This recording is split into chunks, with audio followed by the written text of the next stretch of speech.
All right, let's dive into a massive economic puzzle, one that sits right at the heart of one of the biggest railway networks on the entire planet.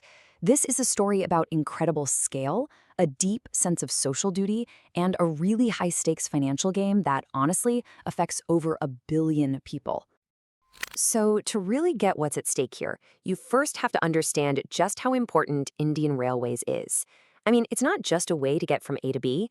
For millions and millions of people, it's the absolute lifeline of the country, stitching together every single corner of this huge, diverse nation. And the numbers, they are just mind-boggling. Get this. Every single day, Indian Railways carries more than 20 million passengers. To put that into perspective for you, that's like moving almost the entire population of Australia every single day. It's a logistical feat that's almost hard to wrap your head around. And that right there brings us to the real question we're digging into today. It's amazing that it moves a nation, for sure, but there's a serious financial strain rumbling just beneath the tracks. So, what is the real price tag for keeping this incredible service on the move? To really understand the railway's financial health or lack thereof, we need to focus on one single, really powerful number. It's a metric that tells us pretty much everything we need to know about the core problem they're facing. And that metric is called the operating ratio. Now, don't let the name scare you. It's super simple. It just measures how much money the railway has to spend to earn 100 rupees. So if your ratio is, say, 90, you're spending 90 rupees to make 100. Great, you're profitable. But if it's 110, well, you're spending 110 just to make 100. You're losing money. Simple as that, right? Okay, so officially, the budgeted operating ratio for Indian Railways is 98.45%. Now, on the surface, you look at that and think, okay, that's not too bad. It suggests they're spending just a little over 98 rupees to earn 100, leaving just a tiny bit of breathing room. But, and this is a big but, things get really interesting when the government's own auditors, the Comptroller and Auditor General, take a look under the hood. They found that after some accounting tweaks, the actual ratio a couple of years back was over 107%. Let that sink in. That means for every 100 rupees they were bringing in, they were spending 107. They were losing money on their core business. So the big question is, where is this financial leak coming from? I mean, how can a system that is so essential be losing money hand over fist? Well, the answer is kind of baked into the very structure of how it operates. You know, when most of us think about the railways, we picture passenger trains packed with people. But here's the twist. The real financial engine, the part that actually makes the money, is freight. Hauling goods like coal and steel brings in a whopping 2/3 of the revenue. All those passenger services we see, they only account for about a quarter.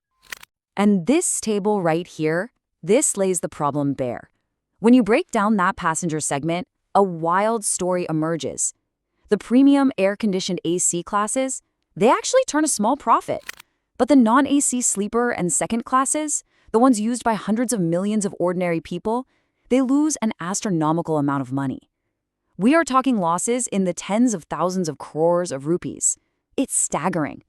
So, here's the crucial takeaway. Indian Railways is essentially running two completely different businesses at the exact same time. On one side, it's like a small, profitable airline with its fancy Vande Bharat and AC coaches.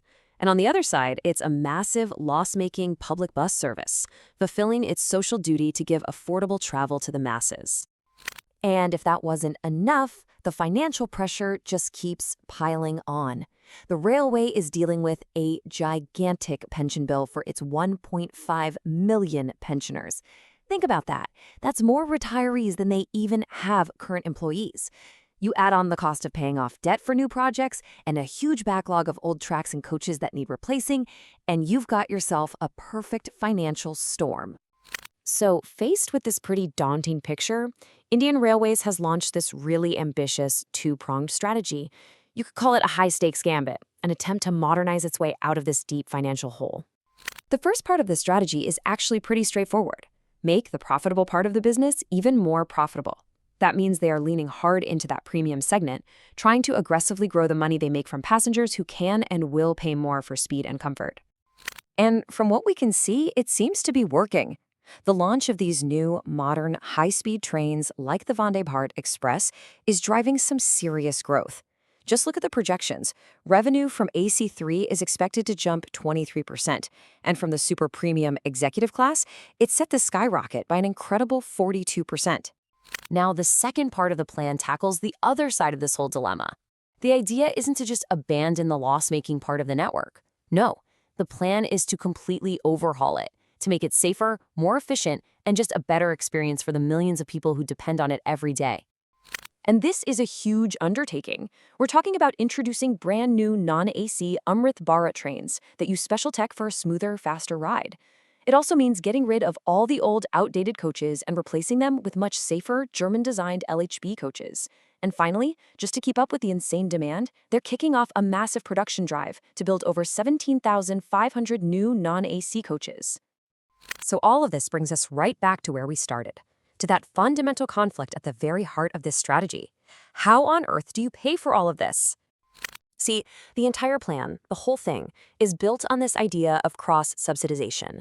The big hope is that the booming revenue from that small, premium group of travelers can grow big enough, fast enough, to cover the gigantic losses and pay for the huge modernization of the services that most of the country relies on. And that, right there, is the great Indian railway dilemma. It's an economic and social experiment on an absolutely epic scale. Can one single organization really pull off this incredible balancing act? Can it serve both profit and people? Can it be both a successful business and the affordable, accessible lifeline for 1 billion people? The journey ahead? Well, it is anything but certain.